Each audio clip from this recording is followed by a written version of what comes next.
Antes de irmos para o último relato, se ainda estiver por aqui, comente o horário que está assistindo. Gosto de saber quem assiste os relatos até o final. Bem, vamos continuar.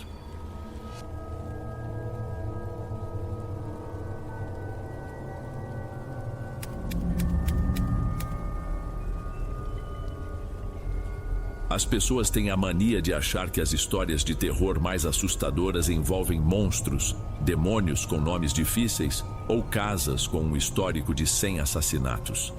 Mas a verdade que eu conheci é que o verdadeiro pavor não nasce do extraordinário. Ele brota do comum, do humano, daquele erro estúpido que qualquer um de nós poderia cometer num dia ruim. Ele cresce em lugares quietos, abafados, onde a dor já é o pão de cada dia. Meu inferno pessoal tinha um nome quase poético: Repouso da Divina Misericórdia.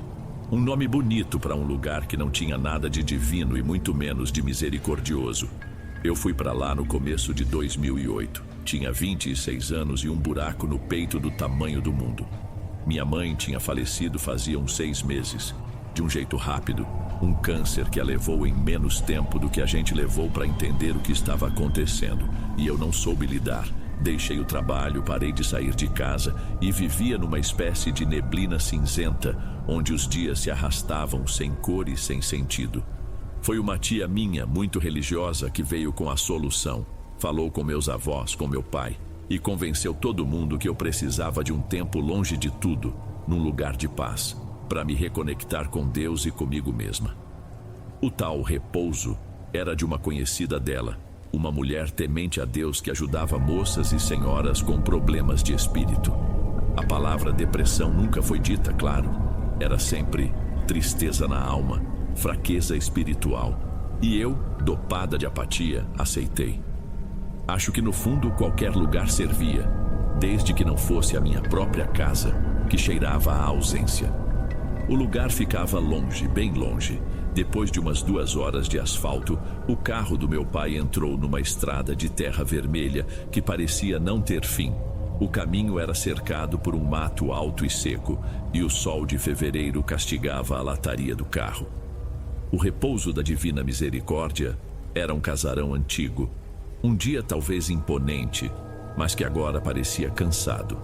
A pintura branca estava descascada, revelando o cinza do reboco por baixo, e manchas escuras de umidade desciam das calhas como lágrimas sujas. Tinha 2 andares, janelas altas e um portão de ferro pesado que rangeu como um animal ferido quando meu pai o empurrou. Quem nos recebeu foi a própria irmã Dolores. Ela não era uma freira de verdade, não que eu saiba, mas se vestia como uma. Usava um hábito simples, de um tecido pesado e escuro, mesmo naquele calor infernal. Era uma mulher alta, magra a ponto dos ossos do rosto se destacarem, e tinha um olhar penetrante que parecia medir o peso dos seus pecados só de te encarar por 3 segundos. Ela não sorriu, apenas apertou a mão do meu pai, me olhou de cima a baixo e disse com uma voz sem melodia nenhuma: "A casa do Senhor está de portas abertas, mas aqui dentro as regras são dele e minhas." Meu pai, um homem bom, mas completamente perdido em como me ajudar, pareceu aliviado. Deixou minha mala pequena no chão, me deu um abraço desajeitado e prometeu voltar em 1 mês para me visitar. Eu vi o carro dele se afastar, levantando uma nuvem de poeira vermelha, e senti um nó na garganta. Pela primeira vez em muito tempo, senti alguma coisa além daquela névoa. Era medo. A rotina lá dentro era brutal na sua monotonia. Acordávamos às 5 da manhã, com o som de um sino de mão que irmã Dolores balançava no corredor.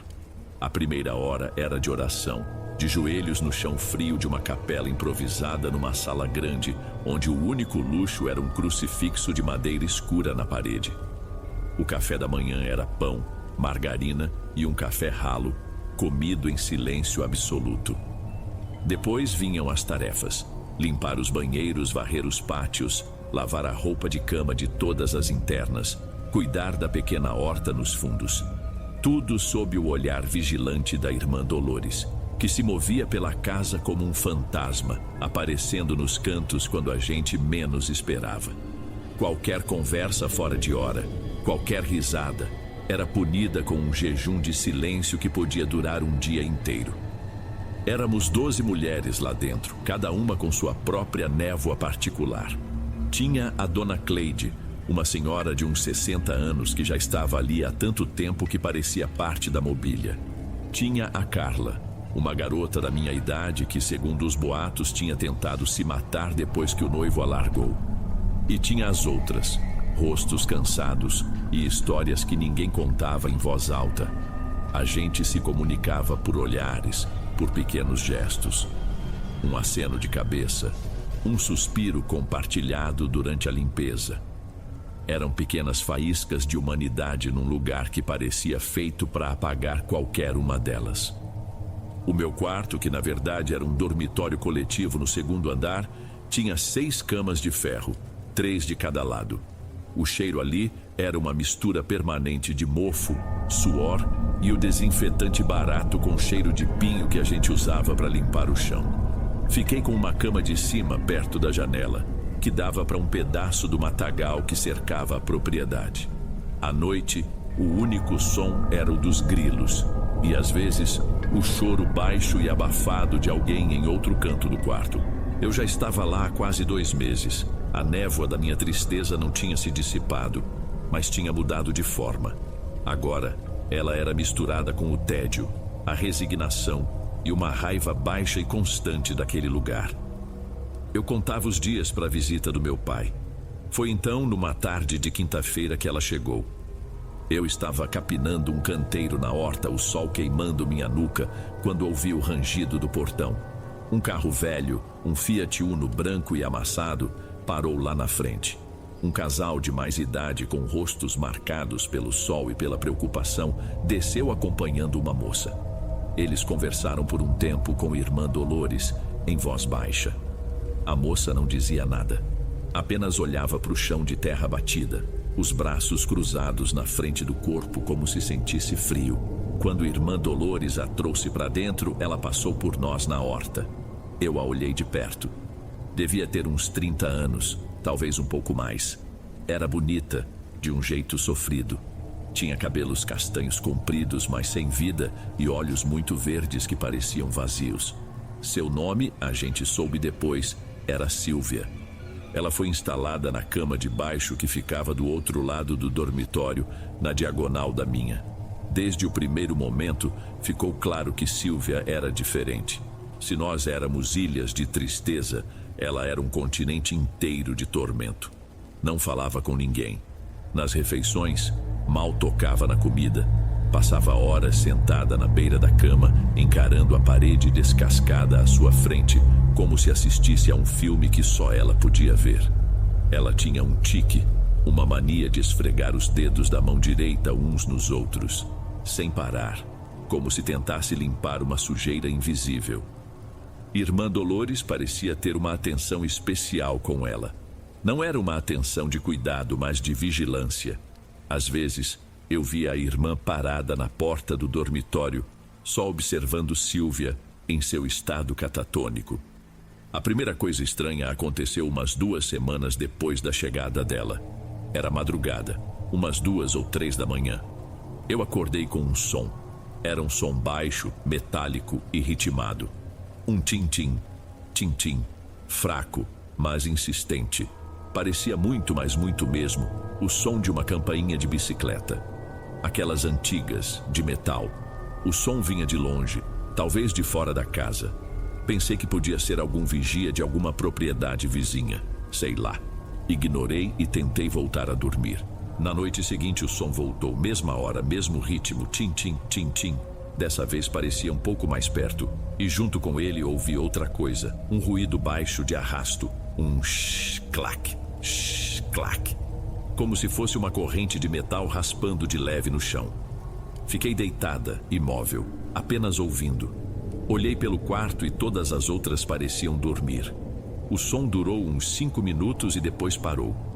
2 dias depois, durante o café da manhã, quebrei o voto de silêncio. Me inclinei na direção de Carla, que estava do meu lado. "Você tem ouvido um barulho de noite?" sussurrei. Ela me olhou, os olhos arregalados. Um sino de bicicleta? Eu assenti. E uma coisa arrastando? Ela completou, a voz quase inaudível. Sim, a gente se olhou por um instante e o medo foi uma coisa palpável entre nós. Não falamos mais nada porque sentimos a sombra de Irmã Dolores se aproximando da nossa mesa.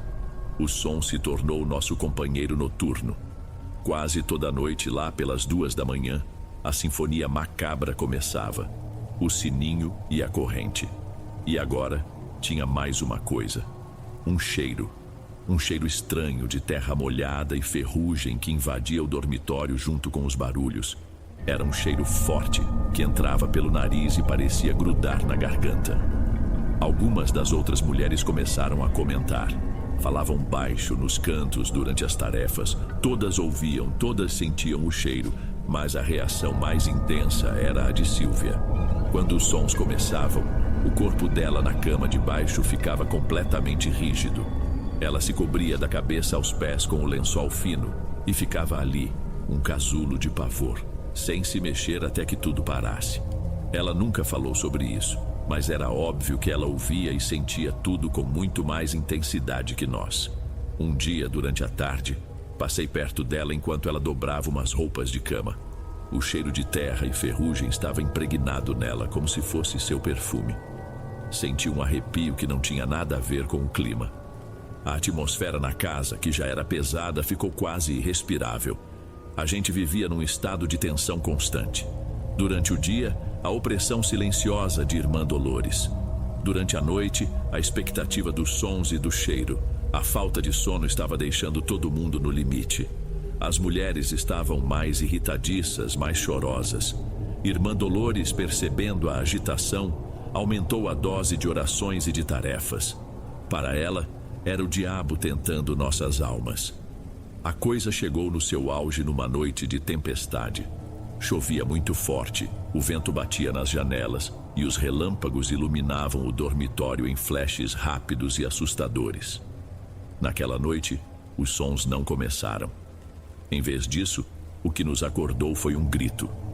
Um grito agudo, aterrorizado, que veio da Dona Cleide. Eu sentei na cama num pulo, o coração na boca. Num clarão de um relâmpago, eu a vi. Ela estava de pé, no meio do corredor entre as camas, apontando para o canto onde Sílvia dormia. O rosto dela estava branco, os olhos saltados. Ali, meu Deus, tem uma coisa ali. Ela gaguejava. Irmã Dolores entrou no quarto como um furacão, segurando um lampião a gás que jogava uma luz amarelada e trêmula pelo cômodo. O que é isso? Que gritaria é essa, Cleide? Tinha uma coisa, um vulto, agachado do lado da cama dela. Dona Cleide soluçava, apontando para a cama de Sílvia. Irmã Dolores marchou até a cama. Sílvia estava encolhida, tremendo sob o lençol. A irmã puxou o tecido com força. Não tinha nada ali, claro. Histeria, coisa do inimigo se aproveitando da sua fraqueza. A voz de Irmã Dolores era como o estalar de um chicote. Pra capela, agora. Vai passar a noite de joelhos pedindo perdão por perturbar a casa. Ela arrastou Dona Cleide para fora do quarto, que ainda chorava e dizia que tinha visto que não era mentira. Nós ficamos ali, no escuro, ouvindo a chuva e o som dos soluços dela se afastando pelo corredor. Ninguém mais dormiu naquela noite. Depois daquele episódio, a situação se deteriorou rápido. Sílvia parecia estar definhando. Emagreceu muito, olheiras profundas marcavam seu rosto e ela mal saía da cama. Às vezes, durante o dia, eu a ouvia sussurrar coisas ininteligíveis conversando com a parede. Irmã Dolores passou a trancá-la no quarto durante as tarefas, dizendo que ela precisava de recolhimento. A gota d'água veio umas 3 noites depois da tempestade. Era uma noite calma, sem chuva. Os sons da bicicleta voltaram, mas dessa vez, mais altos, mais nítidos. Pareciam estar dentro do quarto. O cheiro de ferrugem era tão forte que me deu náuseas. De repente ouvimos um barulho vindo da cama de Sílvia. Um som de luta, de debate. E a voz dela, pela primeira vez em semanas, clara e desesperada. Não, por favor, não, me deixe. A gente ficou paralisada de medo. Ninguém teve coragem de acender a luz, de ir ver o que era. Apenas ficamos ouvindo sons abafados de choro e súplica que vinham do canto dela. Durou uma eternidade, talvez uns 10 minutos. Depois, silêncio. Na noite seguinte, ninguém queria apagar as luzes. A gente ficou sentada nas camas em silêncio, apenas esperando. Mas nada aconteceu. Não teve som de sino, nem cheiro de ferrugem. Era um silêncio pesado, anormal, quase tão assustador quanto o barulho. Foi por volta da meia-noite que ouvimos o som de um motor. Era um carro se aproximando devagar pela estrada de terra. As luzes dos faróis, amareladas e fracas, varreram a janela do nosso quarto. Olhei lá para fora e vi um carro velho, acho que era um Opala de uma cor escura e indefinida, parar em frente ao portão. Ouvimos o rangido do portão se abrindo e passos pesados no andar de baixo. A porta do nosso dormitório se abriu. Era Irmã Dolores. Ela não acendeu a luz, apenas disse com a voz baixa e grave: "Silvia, levante-se." 2 homens de aparência rústica, com mãos grossas de quem trabalha na roça, entraram atrás dela. Usavam bonés velhos que, na penumbra, deixavam os rostos em sombras. Não falaram uma palavra. Silvia se sentou na cama. Na luz fraca que entrava pela janela, eu vi o rosto dela. Não tinha pânico, não tinha luta. Tinha só uma aceitação terrível, uma resignação de quem sabe que o fim chegou. Ela se levantou sem olhar para nenhuma de nós e simplesmente seguiu os homens para fora do quarto. Ela não levava nada, apenas a roupa do corpo. Uma lágrima solitária escorreu pelo seu rosto enquanto ela passava pela porta. Ouvimos os passos descendo a escada, a porta da frente batendo, o motor do carro ligando e o som se afastando, até ser engolido pela noite. Irmã Dolores ficou parada na porta por um instante. "Voltem a dormir, o problema foi resolvido", e fechou a porta. Na manhã seguinte era como se Silvia nunca tivesse existido. A cama dela estava vazia, a roupa de cama dobrada. Irmã Dolores agia como se nada tivesse acontecido, e ninguém se atreveu a perguntar. Os sons não voltaram. O cheiro desapareceu. A paz opressiva do repouso da divina misericórdia tinha sido restaurada. Mas para mim, a ausência do terror era mais perturbadora do que a presença dele. O que tinha acontecido com ela? Quem eram aqueles homens? Uma semana depois, meu pai veio me visitar. Eu nunca fiquei tão feliz em ver o rosto dele. Eu não contei tudo. Apenas disse que o lugar não estava me fazendo bem, que eu queria ir embora. Acho que ele viu no meu rosto um desespero que não estava lá antes, e, para minha surpresa, ele concordou. No dia de arrumar minhas poucas coisas, Irmã Dolores me mandou dar uma última geral no canto que tinha sido de Silvia. "A casa precisa estar limpa para a próxima alma que precisar de ajuda", ela disse. Enquanto eu limpava a gaveta de um criado mudo velho e capenga que ficava ao lado da cama, lembrei de ter visto Silvia, às vezes, passando os dedos naquele mesmo canto, como se verificasse se algo ainda estava ali. Guiada por essa lembrança, levantei o papel que forrava o fundo.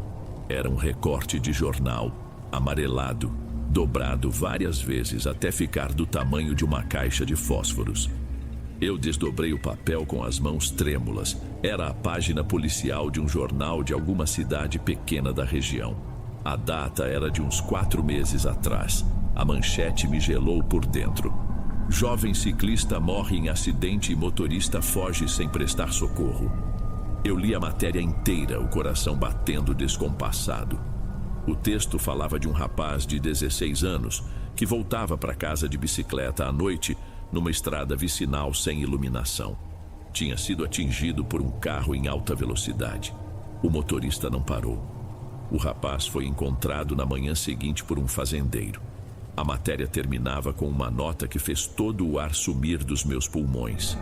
Dizia que a família pedia por justiça e que a bicicleta da vítima, um modelo antigo pintada de azul, com uma campainha de metal cromado, nunca tinha sido encontrada no local do acidente. Naquele instante tudo fez sentido. O sino, o som da corrente arrastando, o cheiro de terra molhada e ferrugem, a culpa, a fuga. Os pais a esconderam ali, naquele lugar esquecido por Deus e pelos homens, para que a justiça não a encontrasse. Mas tinha outra justiça, outro tipo de cobrança que a encontrou mesmo assim. E aqueles homens naquele carro velho não eram a polícia, eram outra coisa. Talvez a família do garoto cobrando a dívida do jeito deles. Eu nunca vou saber. Eu saí do repouso da divina misericórdia naquele dia e nunca mais olhei para trás. A minha névoa, a minha tristeza, não sumiu de uma hora para outra. Mas ela não me assustava mais, porque eu tinha visto o que era um inferno de verdade. Não um inferno de fogo e enxofre, mas um inferno silencioso, construído sobre uma única decisão errada numa estrada escura. Um inferno particular, cujo único som era o eco fantasma de uma campainha de bicicleta.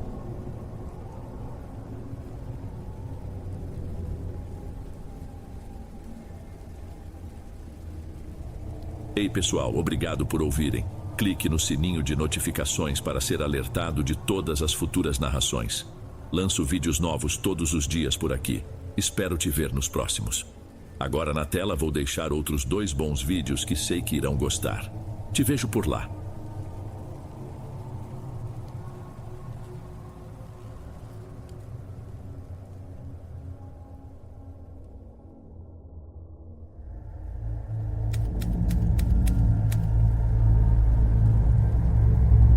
Boa noite, Dom. Eu não sei bem por que decidi contar isso agora, depois de tanto tempo. Talvez seja porque daqui a alguns meses completo 10 anos de formado. 10 anos. Parece outra vida. Quando você atinge uma certa estabilidade, a memória começa a remexer em coisas que você preferia ter deixado enterradas. E tem um período da minha vida, um específico, que ficou guardado a 7 chaves. Não por vergonha, mas por receio. Um receio de que, ao falar sobre ele, eu pudesse, de alguma forma, reabrir uma porta que me custou muito a fechar. Mas vamos lá. Meu nome é Daniel e, aos 20 anos de idade, eu estava no meu limite. Era meu 3º ano de cursinho. 3º. Para quem não viveu essa realidade, talvez não signifique muito, mas para mim era um atestado de fracasso. Eu vinha de uma cidade pequena, daquelas onde todo mundo se conhece e onde a notícia de que o filho do doutor fulano passou em medicina na Federal vira o assunto do mês. Meus pais não eram ricos, longe disso. Meu pai era representante comercial e minha mãe, professora. Eles juntaram cada centavo que podiam para me manter na capital, pagando o cursinho pré-vestibular mais renomado da região. A pressão não vinha em forma de cobrança direta, nunca veio. Vinha nos suspiros cansados do meu pai ao telefone, no tom falsamente animado da minha mãe perguntando: "E aí, filho, tá confiante esse ano?"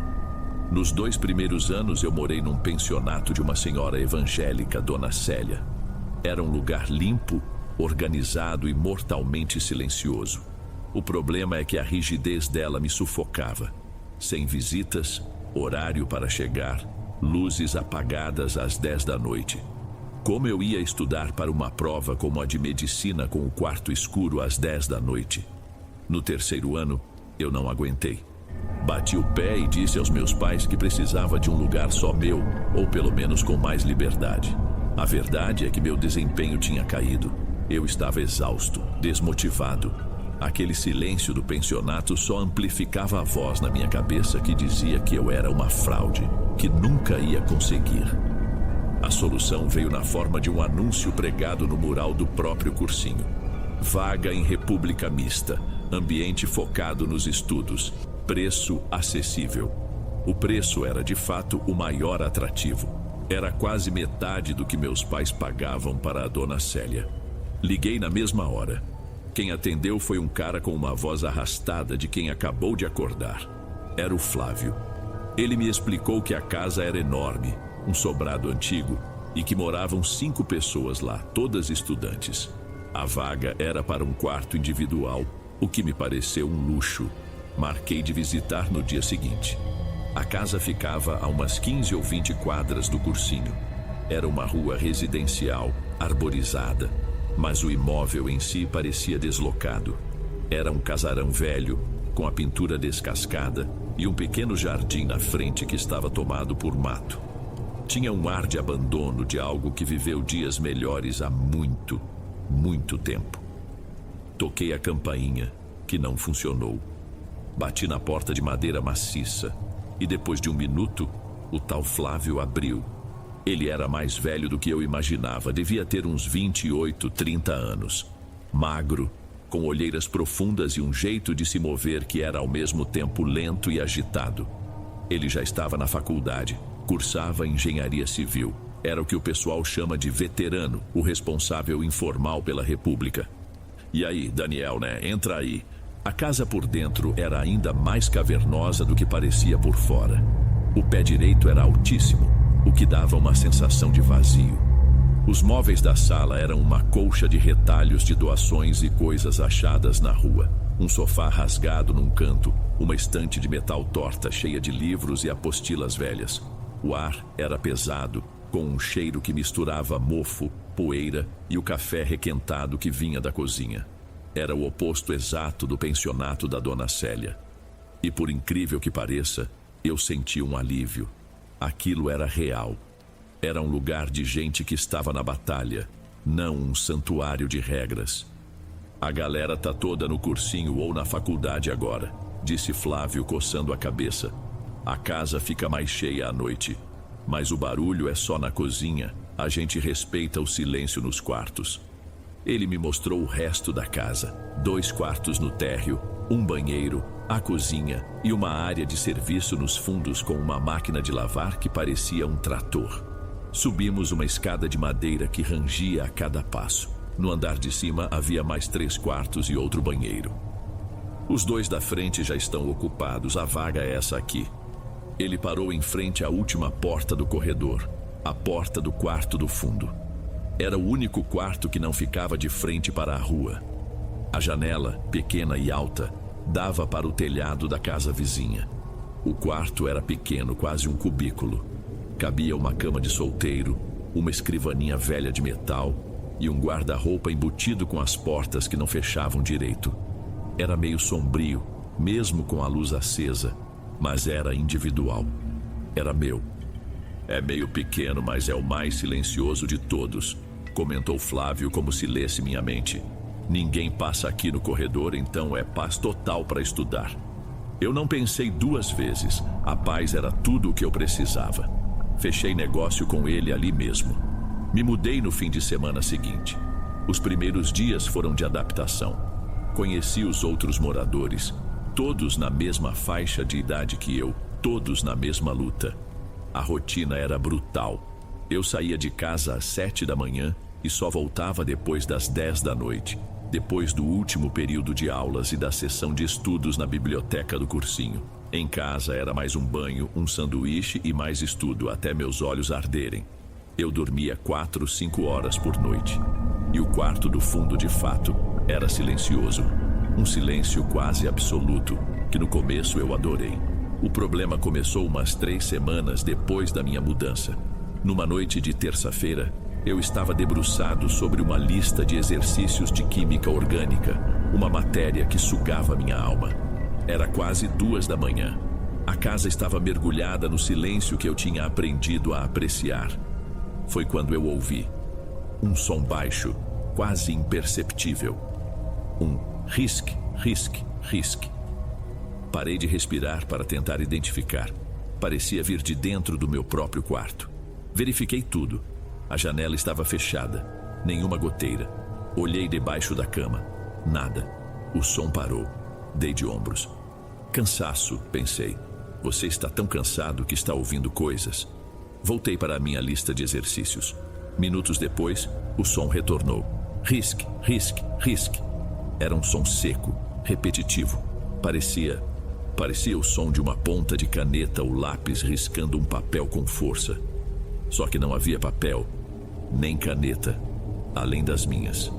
E eu estava parado. Levantei e colei o ouvido na parede que me separava do banheiro. Nada. Colei na parede que dava para o corredor. Silêncio. O som parecia vir da parede dos fundos, a que dava para o nada, para o telhado do vizinho. Era impossível. Balancei a cabeça, esfreguei os olhos, tomei um copo d'água e voltei para a cama. Decidi que era melhor dormir. O cansaço estava me pregando peças. Nos dias seguintes, o som se repetiu, sempre na madrugada, sempre quando a casa estava em completo silêncio. Eu tentei racionalizar. Podia ser um rato nas paredes, um galho de árvore raspando no telhado, qualquer coisa. Mas o som era tão específico. Era o som da minha própria rotina, o som de um estudante debruçado sobre os livros. Comecei a ficar incomodado. Não era medo, era irritação. Aquilo quebrava minha concentração, que já era pouca. Uma noite, farto daquilo, saí do quarto e fui até a cozinha. Flávio estava lá, sentado à mesa, com uma xícara de café na mão e um livro de cálculo na outra. Ele parecia ter a minha idade quando estava naquele estado de exaustão. E aí, Daniel, sem sono também? Na verdade, é o contrário. Tô tentando estudar, mas tem um barulho estranho vindo do meu quarto. Parece um rato, sei lá. Fica arranhando a parede. Flávio levantou os olhos do livro. Ele não pareceu surpreso. Ele pareceu cansado. Uma outra camada de cansaço por baixo da exaustão dos estudos. Ah, o barulho. Às vezes a gente ouve coisas nessa casa. É velha, a tubulação é toda estranha. Ignora que uma hora para. A resposta dele não me convenceu. Foi rápida demais, ensaiada demais. Mas eu estava tão esgotado que não insisti. Voltei para o quarto, o som tinha parado. As semanas foram passando e a pressão do vestibular aumentando. Simulados, listas de exercícios, aulas extras. Eu vivia à base de café e comprimidos de cafeína. Estava mais magro, com olheiras que competiam com as do Flávio. E as coisas no quarto começaram a piorar. O som de arranhado ficou mais nítido. Agora, eu podia jurar que era uma caneta esferográfica, daquelas baratas, sendo pressionada contra o papel com uma força desnecessária, e junto com o som veio outra coisa. Uma noite eu levantei a cabeça dos livros com a vista embaçada e olhei na direção da escrivaninha. Por uma fração de segundo, eu vi um vulto sentado na minha cadeira, uma silhueta escura, curvada para a frente na mesma posição que eu ficava por horas a fio. Foi tão rápido que meu cérebro demorou a processar.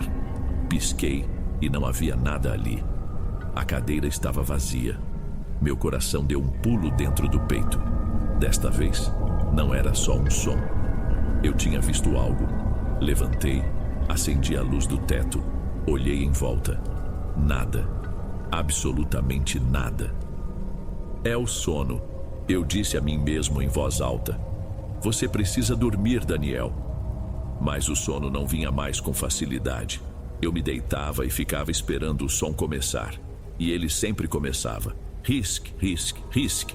Chegou a um ponto em que eu comecei a ouvir sussurros misturados ao som. Frases desconexas, palavras soltas, hipotenusa, benzeno, mitocôndria, ponto de ebulição.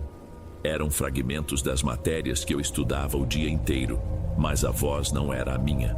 Era um sussurro seco, sem vida. Meu rendimento no cursinho despencou, eu não conseguia me concentrar. Cochilava durante as aulas, errava questões fáceis nos simulados. Comecei a ficar desesperado. A prova estava chegando e eu estava regredindo. Aquele quarto que deveria ser meu refúgio de paz tinha se tornado uma câmara de tortura. Certa noite, o ápice.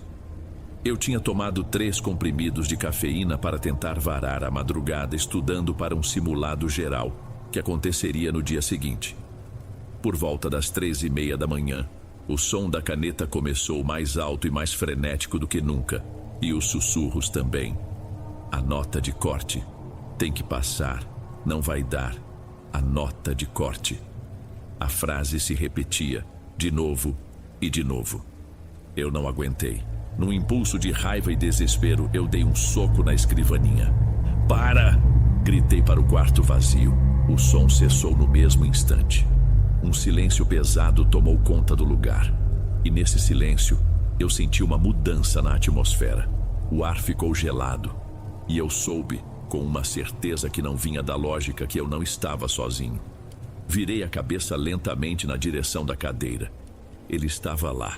Não era um vulto, não era uma sombra.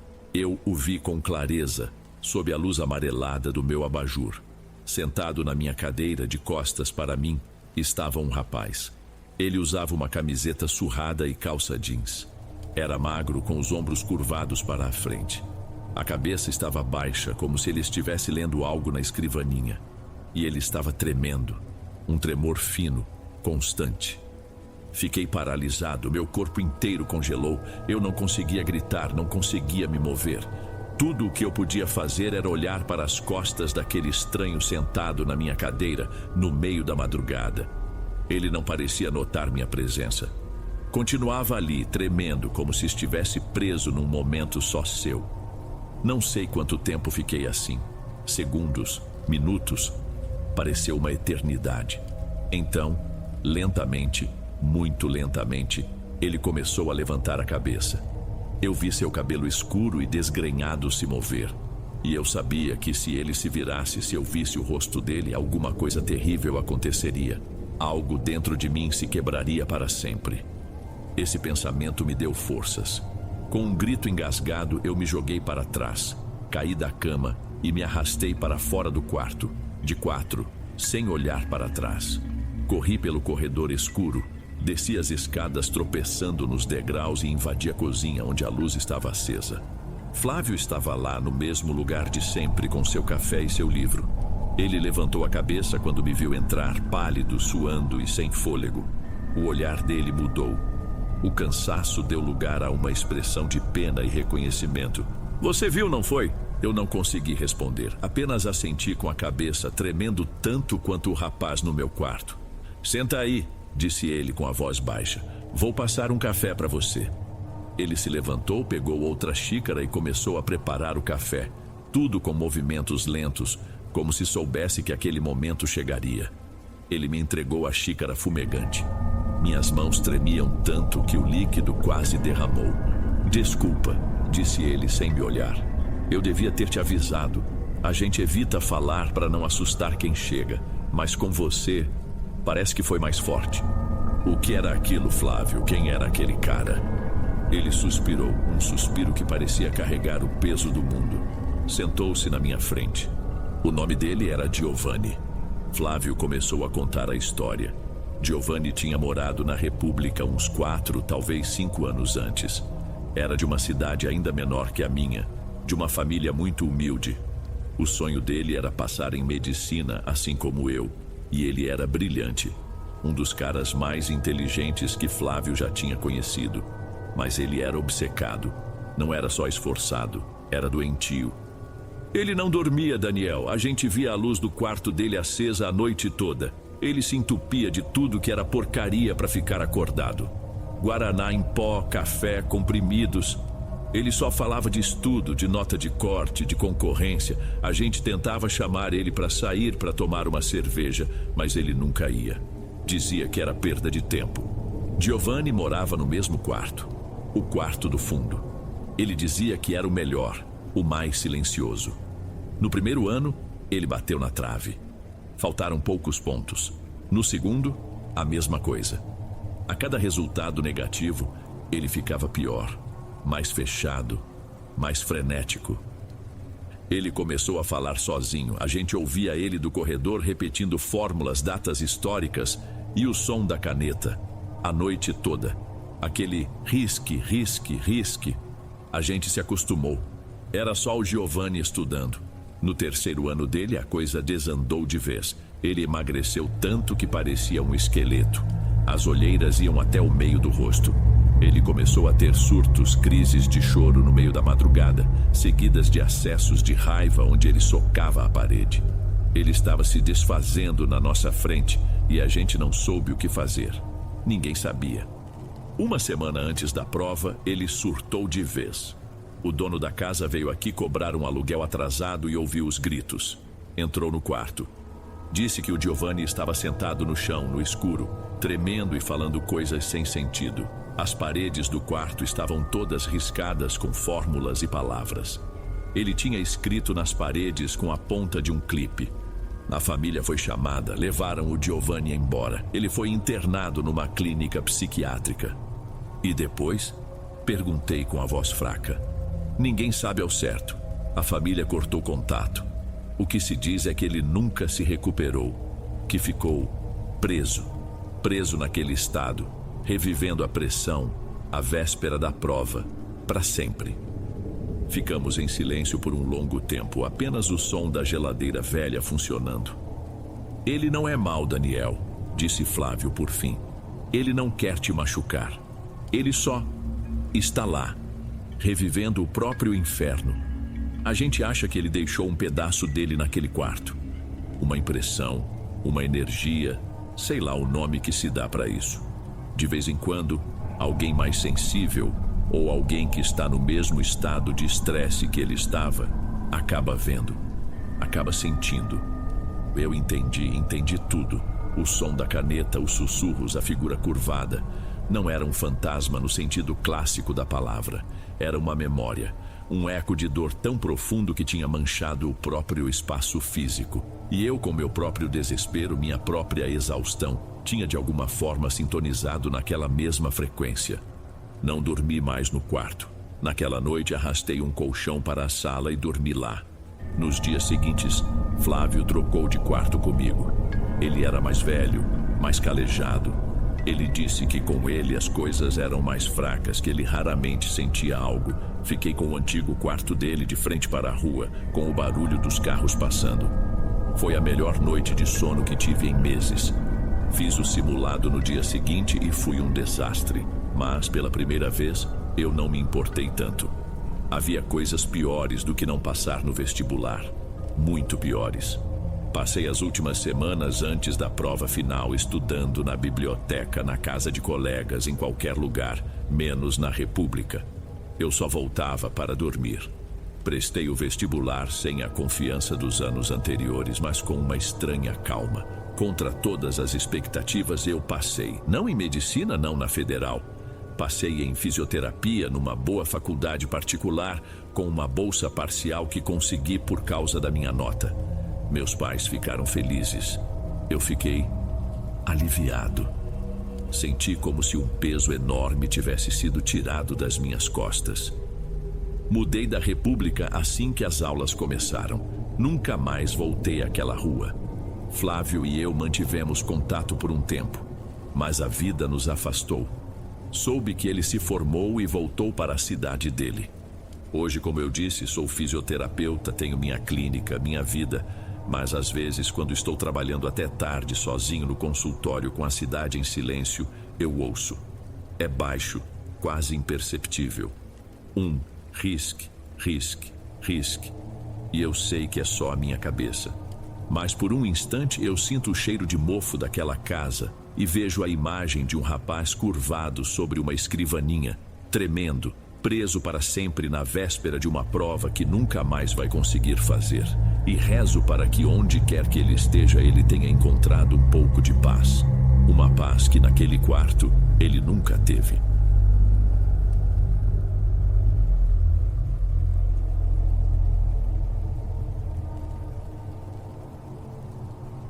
Antes de irmos para o próximo relato, se você é novo por aqui, não se esqueça de se inscrever no canal e ativar o sininho para receber as próximas histórias.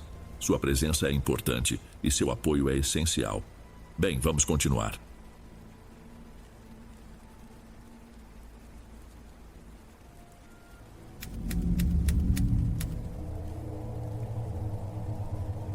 Boa noite, Dom. Me chamo Alessandro. Eu não costumo falar sobre isso. Na verdade, por muito tempo, eu convenci a mim mesmo de que tudo não passou de um surto, um delírio causado pela dor, pelo isolamento, um truque da minha própria cabeça. Mas tem noites que eu acordo com o eco de um chamado e a certeza volta, gelada e pesada, e eu sei que o que aconteceu em Barra do Silêncio foi real. E foi por minha causa. Tudo começou há quase 2 anos. 6 meses antes eu tinha perdido a Ana, minha esposa. Foi rápido, uma infecção hospitalar depois de uma cirurgia simples que ninguém esperava. Num dia ela estava rindo no sofá, planejando nossa viagem de aniversário de 5 anos de casados, e no outro eu estava assinando papéis que eu não conseguia ler direito por causa das lágrimas, recebendo pêsames de gente que parecia estar a quilômetros de distância. O nosso apartamento, antes barulhento e cheio de vida, virou um mausoléu. Cada canto tinha o fantasma dela. O cheiro do café que ela passava de manhã, a série que a gente assistia e que ficou parada no meio, o lado dela da cama que eu nunca mais consegui usar. O silêncio era tão alto que machucava. Meus amigos e minha família tentaram ajudar de verdade. Me chamavam para sair, traziam comida, passavam horas comigo no telefone, mas era inútil. Eu não queria companhia, eu queria a companhia dela. E como isso era impossível, eu só queria fugir. Fugir de tudo que me lembrava dela, daquele apartamento, daquela cidade. Foi numa madrugada de insônia, rolando a tela do celular sem rumo, que eu vi o anúncio. Um processo seletivo simplificado da Secretaria de Saúde Estadual. Vaga temporária para agente de endemias, para cobrir uma licença inesperada. O salário era baixo, o trabalho era braçal, mas um detalhe me chamou a atenção. O local. Distrito de Barra do Silêncio. Eu nunca tinha ouvido falar. Joguei no mapa e o ponto apareceu no meio de uma mancha verde enorme, a mais de 400 quilômetros de onde eu morava. Não tinha quase nada em volta. Era perfeito. Fiz a inscrição no dia seguinte. Uma semana depois, meu nome saiu na lista de aprovados. Eu não pensei duas vezes. Pedi demissão do meu emprego num escritório de contabilidade. Juntei minhas economias, doei quase todos os móveis. Eu não conseguia olhar para eles. E enfiei o que sobrou da minha vida em 2 malas grandes. Meus pais acharam que eu estava louco. Minha irmã chorou. Disse que eu estava fugindo da minha dor em vez de enfrentá-la. Ela estava certa, claro. Mas enfrentar a dor parecia muito mais assustador do que me enfiar no meio do nada. A viagem foi longa. Primeiro, um ônibus de linha que demorou quase 8 horas. Depois, na rodoviária de uma cidade pequena cujo nome eu já esqueci, tive que esperar por mais 3 horas até a saída do único transporte que ia para o distrito. Não era um ônibus, era uma van antiga, daquelas que a prefeitura usa para levar e buscar pacientes. Eu era o único passageiro que não estava voltando de uma consulta médica. O motorista, um senhor de poucas palavras, pegou minhas malas e as jogou na traseira. O caminho começou em asfalto remendado, mas logo virou terra batida, vermelha e irregular. A van sacolejava tanto que eu precisava me segurar no banco da frente. A cada quilômetro a vegetação ficava mais densa, mais fechada. Eram morros e mais morros de Mata Atlântica, um verde tão escuro que parecia preto em alguns pontos. O sol do fim de tarde criava feixes de luz que cortavam a poeira que a van levantava. A sensação não era de paz, era de estar sendo engolido. Quando finalmente chegamos, o sol já tinha subido atrás dos morros. Barra do Silêncio era exatamente o que o nome sugeria. Um vale pequeno, espremido entre as elevações.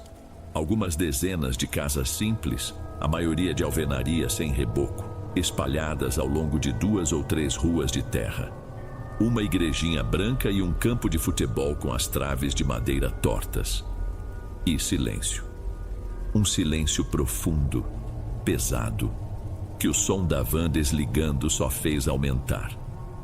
Uma mulher me esperava na frente do que seria o posto de saúde, uma casinha pintada de um azul desbotado. Ela se apresentou como Débora, a enfermeira-chefe. Tinha uns 40 e poucos anos, o cabelo preso num coque apertado e um olhar que parecia carregar o peso do mundo, mas ainda assim era gentil. Você deve ser o Alessandro, a gente estava te esperando. A voz dela era calma, mas firme. Sou eu, pode me chamar de Alê. Certo, Alê. Vem, vou te mostrar sua casa. É logo ali. A prefeitura que aluga para o pessoal que vem de fora. Segui ela por uma ruela lateral. O ar era úmido e tinha um cheiro forte de mato e terra molhada. A casa era pequena, a última da rua. Tinha uma varanda na frente, paredes brancas, um chão de cimento queimado liso e frio. Dentro, só o básico.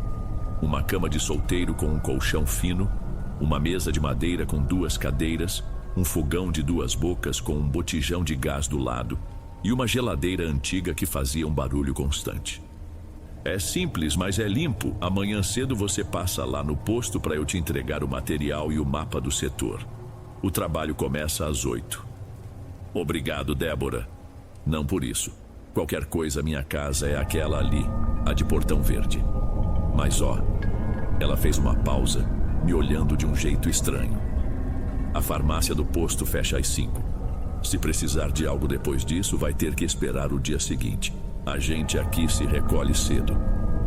Ela se despediu e foi embora, me deixando sozinho na casa nova, com minhas 2 malas e o zumbido da geladeira como única companhia. Naquela primeira noite, eu não desfiz as malas. Tomei um banho frio, deitei na cama e pela primeira vez em 6 meses, o silêncio não me pareceu o da morte da Ana. Era um silêncio diferente, um silêncio vivo. De fora, vinha uma orquestra de grilos, sapos e todo tipo de bicho que eu não sabia o nome. Era um som constante, quase hipnótico. Eu estava exausto. Apaguei antes das 9 da noite. Os dias seguintes foram de rotina. Acordava cedo, tomava um café amargo e saía com minha bolsa de lona, o mapa e as pastilhas de larvicida. O trabalho era monótono.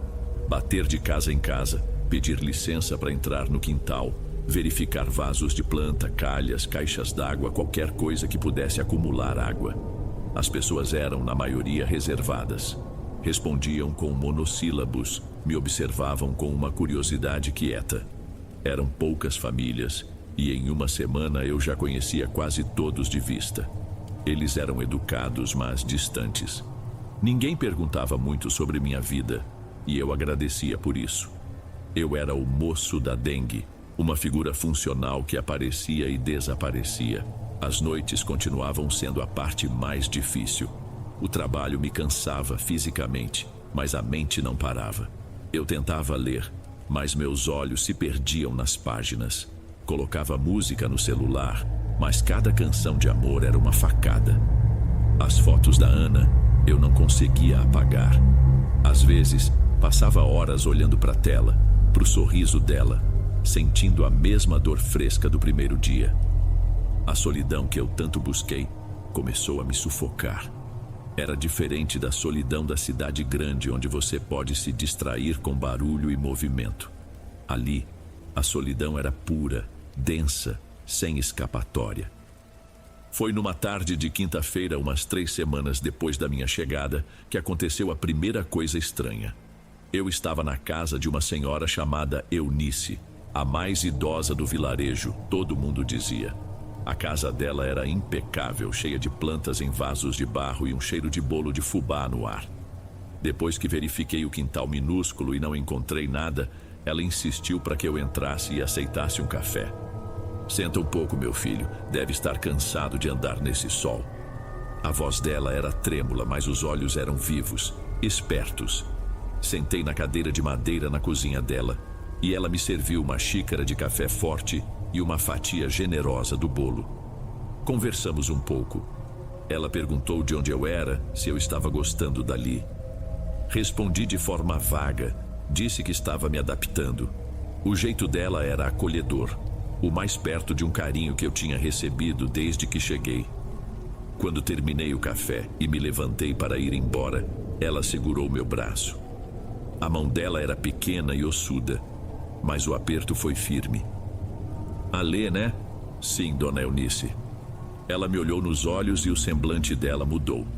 A simpatia deu lugar a uma seriedade profunda, quase fúnebre. Meu filho, aqui a gente se ajuda. Escuta bem o que eu vou te dizer. Se ouvir alguém te chamando de noite, não importa quem seja, não atenda. Eu fiquei sem reação, achei que tinha ouvido errado. Como assim, dona Eunice? Algum ladrão? Ela balançou a cabeça devagar, sem desviar o olhar. Quem dera fosse, não atenda, não abra a porta, não responda. É só a tristeza do vale querendo companhia. A frase ficou pairando no ar.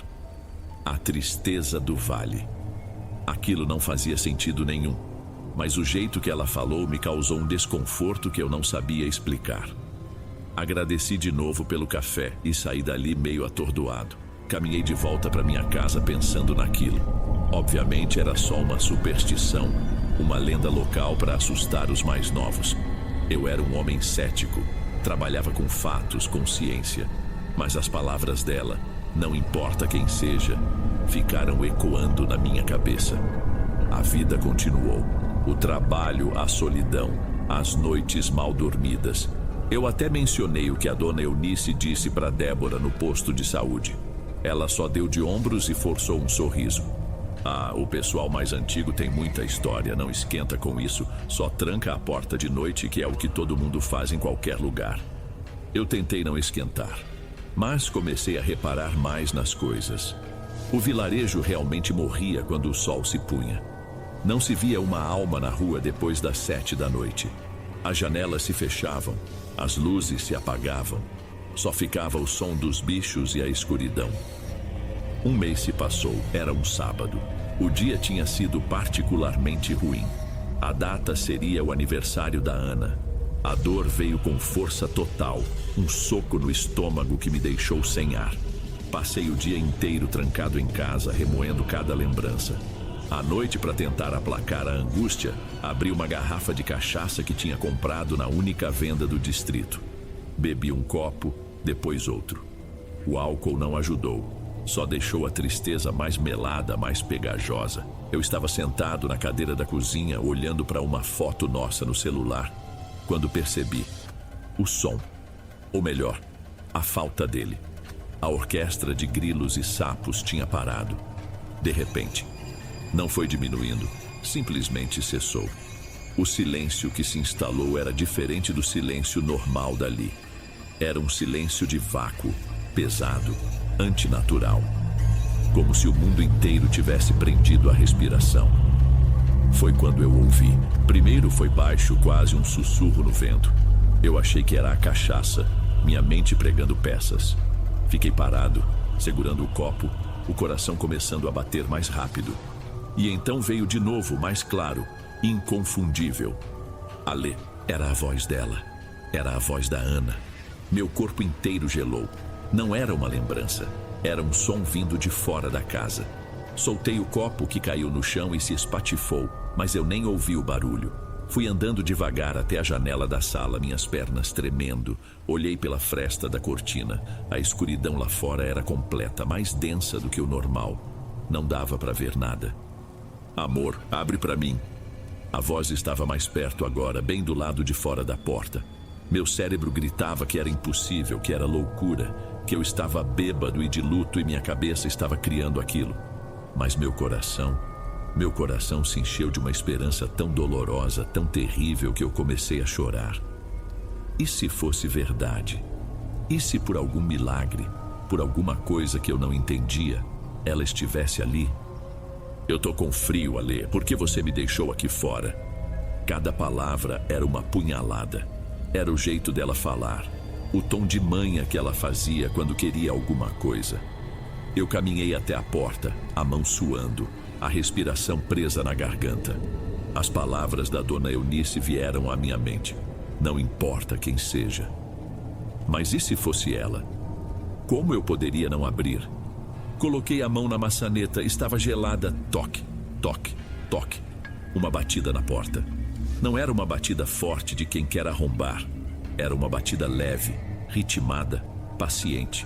Como a que Ana costumava dar na porta do banheiro quando eu demorava muito.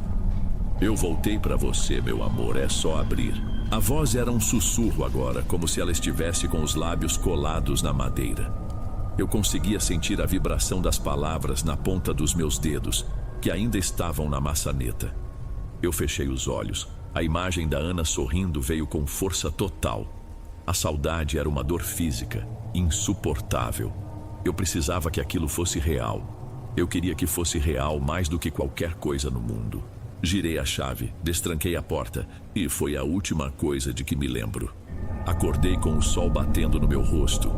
Eu estava caído no chão, ao lado da porta, com o corpo todo doído, como se eu tivesse levado uma surra. Minha cabeça latejava e minha boca estava seca, mais seca do que qualquer ressaca que eu já tive na vida. Levei um tempo para entender onde eu estava. A porta estava fechada, mas destrancada. Os cacos do copo ainda estavam no chão da cozinha. Levantei com dificuldade, me apoiando na parede. Fui até a cozinha e bebi água direto da torneira. 1 litro inteiro, talvez mais. Olhei pela janela. O dia estava claro, o céu azul. As pessoas já se movimentavam lá fora, o som de conversas distantes chegava até mim. Tudo parecia normal. Devagar, a memória da noite anterior voltou, em flashes. A voz, a batida, a minha mão na maçaneta. Eu abri a porta? Eu não conseguia lembrar. Devo ter desmaiado de bêbado antes, foi isso. Só pode ter sido isso. Olhei para o calendário de parede que veio com a casa. Era uma segunda-feira, 27 de maio. Senti um calafrio.